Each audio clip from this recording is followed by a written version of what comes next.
je voulais dire que pour dessiner un bourdon, c'était très simple, hein. Enfin, c'était pas besoin d'apprendre l'anatomie, hein, parce que l'anatomie du bourdon est très succincte. Elle se résume à ses rondeurs, hein. Mais bon, il faut quand même respecter certaines proportions, une tête bien ronde, posée sur un corps en forme de poire. Et ce que j'aime quand j'observe un bourdon, hein, un bourdon dans la nature, c'est sa fourrure. Il ressemble à une peluche miniature. Et j'aime aussi, tout comme j'aime le velouté d'une aile de papillon, le mordoré d'une carapace de scarabée. Léon le Bourdon, alors il est de l'espèce zébré amadou, lourde et velue. Il a un gros bedon doré, il bourdonne à l'excès, comme le font tous les bourdons du monde. Il est un peu grognon, mais plutôt du genre roupillon et du genre je ne me fais pas de mouron. Il est ébouriffé comme un chardon, glouton comme un ourson, et ça c'est vrai, il a un côté ourson. Il aime le miel de Mireille l'abeille, les bonbons à la violette et les loukoums parfumés à la rose. Bref, c'est un gourmand et un oisif sympathique qui aime faire la sieste dans les fleurs ou sur un tapis de mousse. C'est un des personnages que j'aime dessiner. Parfois, on a des préférences. Alors, des préférences pour, je pense à Louis le papillon de nuit. J'aime beaucoup ce personnage. Parce qu'il a un côté mélancolique, c'est un personnage de la nuit, et Léon, je l'aime pour sa bonhomie, ses rondeurs et sa fourrure.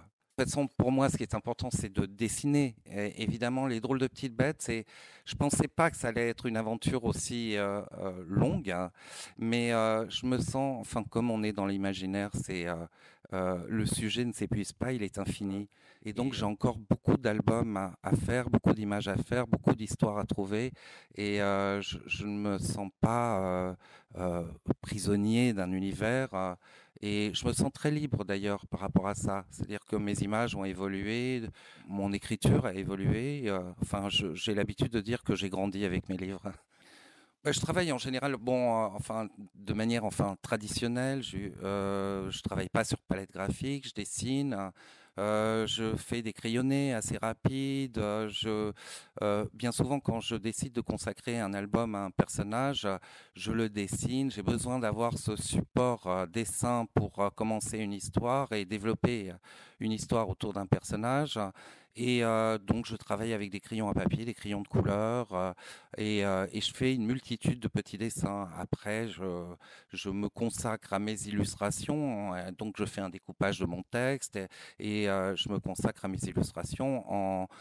Et alors là, j'ai un dessin assez poussé, un crayonné assez poussé, et viens, je peins à la gouache ou à l'acrylique. Parfois, j'ai mélangé la gouache et l'acrylique, mais maintenant, je travaille essentiellement à la gouache parce que j'adore le côté velouté de la gouache. Et donc, je travaille avec des pinceaux. Et en fait, je couvre donc mon dessin avec mes couleurs et je continue toujours à dessiner parce que mon dessin évolue. Il y a une multitude de couches. Mon dessin va évoluer en posant mes couleurs, en peignant par-dessus le crayonné.